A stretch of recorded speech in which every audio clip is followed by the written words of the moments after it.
Assalamualaikum warahmatullahi wabarakatuh. Perkenalkan, nama saya Fira Safira. Saya asal dari Komisariat Universitas Negeri Malang. Di sini saya akan menjelaskan atau memaparkan video tentang penugasan Daurah Marhala 2, yaitu esensi dari buku Gerakan Perlawanan dari Masjid Kampus. Buku ini berjumlah 174 halaman yang ditulis oleh Andi Rahmat dan Muhammad Najib, yang tentang menceritakan bagaimana Masjid Kampus menjadi pusat lahirnya gerakan perlawanan dari mahasiswa muslim terhadap berbagai bentuk ketidakadilan dan penyimpangan sosial politik di Indonesia. Buku ini tidak hanya menyajikan fakta sejarah, tetapi juga menggambarkan secara mendalam bagaimana gerakan Islam di kampus berkembang dan bergerak. Buku ini juga menyajikan refleksi kritis atas transformasi Masjid Kampus dari sekedar tempat ibadah menjadi pusat gerakan intelektual dan sosial. Juga memaparkan bagaimana Masjid Kampus menjadi basis perlawanan terhadap rezim otoriter Orde Baru, sekaligus ruang pengadaran yang menjadi basis perlawanan terhadap rezim otoriter, atau sekaligus ruang pengadaran yang melahirkan tokoh-tokoh pemikir dan aktivis yang berintegritas. Juga gerakan dakwah kampus yang tidak hanya bersifat spiritual, tetapi juga syarat dengan muatan sosial politik yang bertujuan memperbaiki umat dan bangsa. Membedah dinamika perkembangan gerakan dakwah kampus melalui penekan historis dan sosiologis, itu dimulai dari peran lembaga dakwah kampus atau yang biasa disebut LDK, organisasi yang dibentuk aktivis muslim dalam forum silaturahmi ke-10 di Universitas Muhammadiyah Malang pada tanggal 29 Maret 1998. Ini lahir pada situasi yang tepat, yaitu ketika Indonesia telah menghadapi krisis multidimensional, dan juga aksi perdana kami di lapangan Masjid Al-Azhar tanggal 10 April 1998 yang begitu fenomenal dan menggemparkan.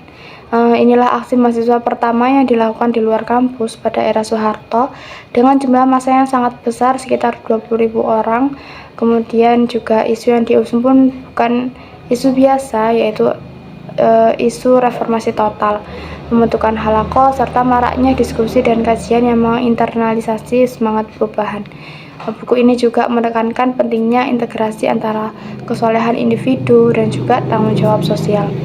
Mengisahkan tahap-tahap perkembangan kami, mulai dari konseptualisasi gerakan, agenda reformasi, peran kami dalam gerakan reformasi, kami dan Amin Rais, dan juga kami menjadi ormas, hingga visi kami ke depan. Pada bab awal itu, buku ini menjelaskan tentang awal mula perlawanan dari Masjid Kampus, bagaimana awalnya Masjid Kampus bukan hanya tempat ibadah, tetapi juga menjadi tempat berkumpul mahasiswa untuk berdiskusi, belajar agama, dan memikirkan kondisi bangsa. Nah, dari sinilah muncul gerakan perlawanan terhadap ketidakadilan sosial dan rezim yang menindas khususnya di Orde Baru. Nah, mahasiswa mulai sadar bahwa perubahan harus dimulai dari diri sendiri. Lalu pada bab kedua, ini mulainya muncul lahirnya gerakan dakwah kampus atau yang disebut GDK. Nah, dijelaskan tentang bagaimana gerakan dakwah kampus mulai muncul sebagai bentuk perlawanan intelektual dan spiritual. Nah, para mahasiswa ini juga membentuk kelompok-kelompok kecil seperti halaqah untuk memperkuat iman, ilmu, dan solidaritas sesama aktivis. Nah, gerakan ini tumbuh secara mandiri tanpa dukungan negara, tapi kuat karena berbagai nilai Islam. Bab yang selanjutnya juga menjelaskan tentang transformasi masjid menjadi pusat perubahan, bagaimana Masjid Kampus bertransformasi menjadi pusat kegiatan mahasiswa, mulai dari kajian, pelatihan, diskusi, hingga aksi sosial. Ini masjid bukan hanya ruang ibadah, tetapi juga menjadi pusat lahirnya ide-ide perubahan dan kepemimpinan mahasiswa. Mana pada bab selanjutnya membahas tentang perlawanan terhadap rezim Orde Baru yang seperti saya sebutkan pada masa Soeharto. Ini dijelaskan mahasiswa muslim berani mengkritik dan melawan sistem yang tidak adil di bawah Orde Baru. Ini perlawanan juga tidak bersifat anarkis, tapi dilakukan dengan cara yang cerdas, bermartabat, juga melalui tulisan, diskusi, dan kajian kritis. Yang bab selanjutnya yaitu lahirnya tokoh-tokoh pergerakan Islam. di mana kisah para aktivis dakwah kampus yang kemudian menjadi tokoh nasional baik dalam politik, pendidikan maupun dakwah. Mereka lahir pada proses kaderisasi yang kuat dan konsisten di masjid kampus.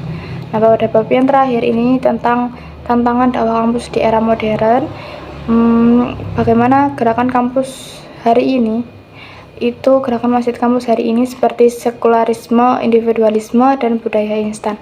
Ini mengajak kader muda untuk tetap menjaga ruh dakwah, berinovasi, dan terus bergerak di tengah perkembangan zaman.